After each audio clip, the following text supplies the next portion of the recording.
Are you a Tesla fanboy, Tesla curious, or a Tesla hater?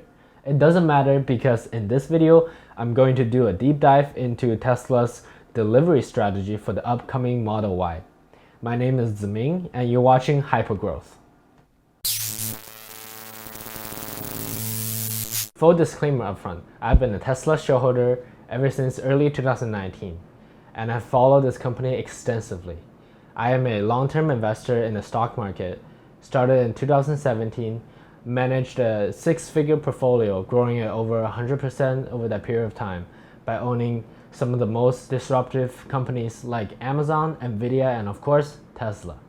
Back to the topic, over the past week, there has been huge revelations in the upcoming delivery status of the Model Y. Whether you are a shareholder or a potential buyer of the Model Y, what I'm about to share should be helpful. Over the past week, Tesla has been sending emails for the first batch of Model Y delivery, starting in March 15th. I even saw a few long-range all-wheel drive owners getting their first delivery notice in March. But I would guess that's only 1 out of 20, or even at best 1 out of 10. Furthermore, all of these all-wheel drive early delivery buyers reported to have the induction wheels upgraded, as well as full self-driving FSD package. Another pattern that I find is almost all of the early deliveries across performance and all-wheel drive all have black interior. That to me seems like a production ramp decision where they only build the first line for the black interior. So what's the big surprise? Knowing the history of Tesla's Model 3 delivery ramp, we know that they deliver first the most expensive performance version, which is consistent with what we're seeing right now with Model Y. We have the performance upgrade, we have the FSD package, we have the induction wheel upgrade. All of these line up to the fact that Tesla will want to recognize the most revenue upfront and end its Q1 financial quarter strong. As any investor that followed Tesla for a while will know, the auto business is quite seasonal. You build up a huge inventory throughout the year and really try to blow through all that in Q4. Especially this year with a record sale in the Q4 2019, as well as huge costs on production ramp in Giga Shanghai for Model 3 and production ramp in Model Y in Fremont. However, the huge difference that we learned from these reported emails is that the first Model Y delivery will span the whole North America. With the Model 3, Tesla initially started only filling the orders in the West Coast and slowly moved towards the middle of the country and then to the West Coast. With Model Y, we have people getting deliveries from Florida, from California, from Texas, from Maine, from Illinois, and even I've seen a few in Canada that are getting the Model 3 in March. You may ask why. Now I have two reasons for you.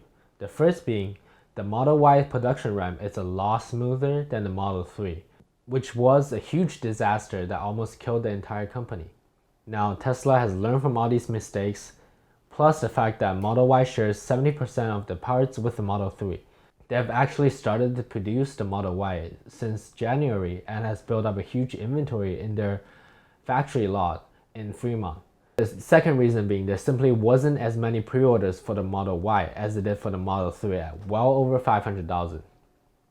Before the last Q4 earnings report, you had to put down 2,500 to put down a pre-order for the Model Y, and since then it has lowered it to 100, while Tesla also updated the range from 280 miles to 315 miles. Now it's safe to say that Model Y is the most underhyped Tesla ever, with the shortest and the most toned down unveil event, as well as almost zero hyping from Elon. The reason being, Tesla simply can't afford to cannibalize the sales of Model 3, because without strong revenue as well as cash flow coming in from selling existing Model 3, if they made too many people excited about the Y and waited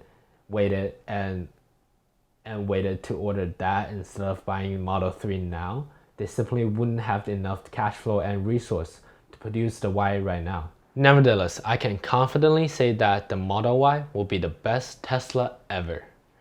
Building on top of the Model 3, which is arguably the most advanced and complete electric car ever, the Model Y also includes a panoramic glass roof, a power liftgate, a much improved wiring structure, as well as manufacturing process. And from what we have seen, They might also improve the motor efficiency. So what should you do? If you want a Model Y ASAP, you better order the performance upgrade with the full self-driving package as well as black interior.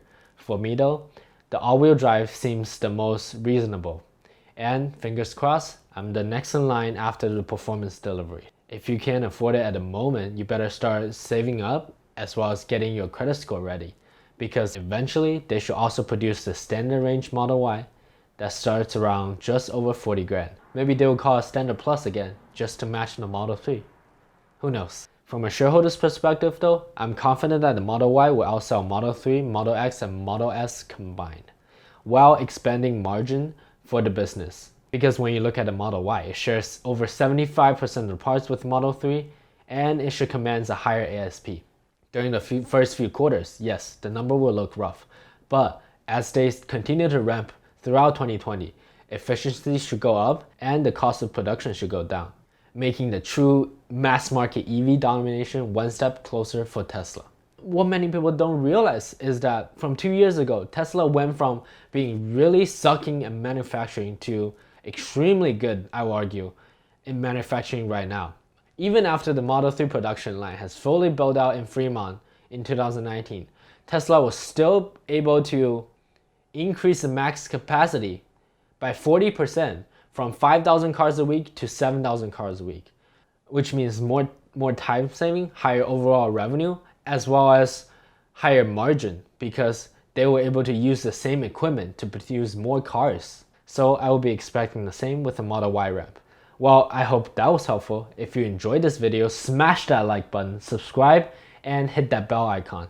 I will be posting more videos about Tesla, other tech companies, personal finance, as well as my approach in investing for long-term growth in the stock market. See you in the next one.